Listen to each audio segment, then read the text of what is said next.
வணக்கம். நல்ல சூடான சாதத்தோட நெய் இல்லாட்டினா நல்லெண்ணெய் ஊற்றி பிசைஞ்சு சாப்பிட்றதுக்கும் இட்லி தோசைக்கும் தொட்டு சாப்பிட்ற மாதிரி வயிற்றுப்பூச்சிகளை அழித்து பசியை தூண்டக்கூடிய கால்சியம் அயன் சத்து மிக்க ஒரு துவையல் எப்படி செய்யறதுன்னு பார்க்கலாம் வாங்க.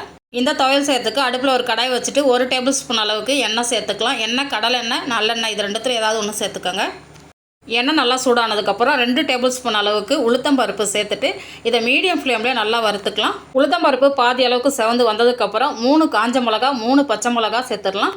கூடவே ஒரு சின்ன துண்டு இஞ்சி, கொஞ்சமாக புளி சேர்த்துட்டு இது நல்லா வதங்கி வந்ததுக்கப்புறம் வேற ஒரு பாத்திரத்துக்கு மாற்றி வச்சுக்கலாம். இப்போ உளுத்தம்பருப்பு, காஞ்ச மிளகா, பச்சை மிளகா எல்லாமே கலர் சேஞ்ச் ஆகி நல்லா வதங்கி வந்துடுச்சு. இதை வேறு பாத்திரத்துக்கு மாற்றிக்கலாம். நான் ஒரு மிக்சர் ஜாரில் மாற்றிட்டு திரும்பவும் அதே கடாய் அடுப்பில் வச்சுருக்கேன். எண்ணெயும் கொஞ்சம் இருக்குது.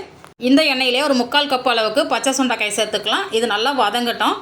சுண்டைக்காய் பார்த்திங்கன்னா நல்லா கலர் சேஞ்ச் ஆகி இந்த அளவுக்கு வதங்கி வந்ததுக்கப்புறம் 5 பல்லு பூண்டு, 5 சின்ன வெங்காயமும் பொடிசாக கட் பண்ணிவிட்டு இதோட சேர்த்து நல்லா வதக்கி விட்டுட்டு இது கூடவே ஒரு கைப்பிடி அளவுக்கு கருவேப்பிலை நல்லா கழுவி வச்சுருக்கிறேன். அதை இதோட சேர்த்துட்டு அடுப்பை சிம்மில் வச்சுட்டு நல்லா வதக்கி விட்டுடலாம்.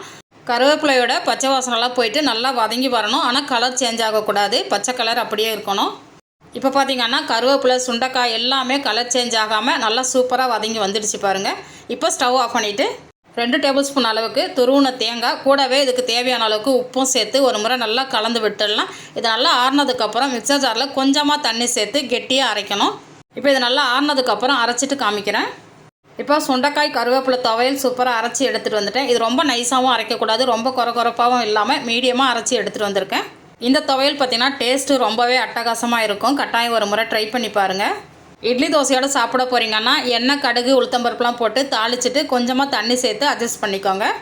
நீங்கள் சாதத்தில் போட்டு பிசைஞ்சு சாப்பிட போகிறீங்க அப்படின்னா தாளிக்க தேவையில்லை. அப்படியே நல்லெண்ணெயோ இல்லாட்டினா நெய் ஊற்றி சாப்பிட்றதுக்கு ரொம்பவே அட்டகாசமாக இருக்கும். இந்த பச்சை சுண்டைக்காய் கருவேப்பிலை துவையல் உங்களுக்கு பிடிச்சிருந்தா நம்ம சேனலை சப்ஸ்கிரைப் பண்ணி வச்சுக்கோங்க. நான் சுவைக்கட்டும், ஆரோக்கியம் பெருகட்டும். நன்றி.